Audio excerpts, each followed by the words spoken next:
स्वामी समर्थ अनुभव कथा। मरणातून परत आलेला बापू। सोलापूर जिल्ह्यातील एक गाव, तिथे बापू नावाचे वृद्ध गृहस्थ राहायचे। अत्यंत धार्मिक, रोज मंदिरात जायचे, पण काही काळापासून त्यांची तब्येत बिघडली होती। डॉक्टरांनी सांगितलं, अगदी शेवटची वेळ आहे, काही करता येणार नाही। घरचे सारे रडत होते, पण बापूंच्या मनात एकच नाव, श्री स्वामी समर्थ।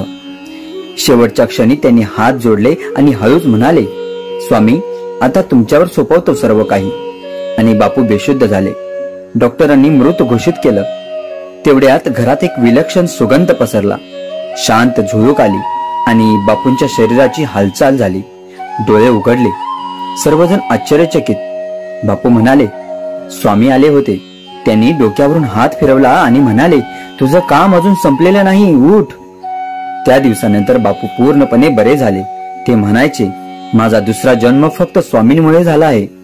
श्री स्वामी समर्थांच्या कृपेने हा थरारक अनुभव अजूनही त्या गावात सांगितला जातो।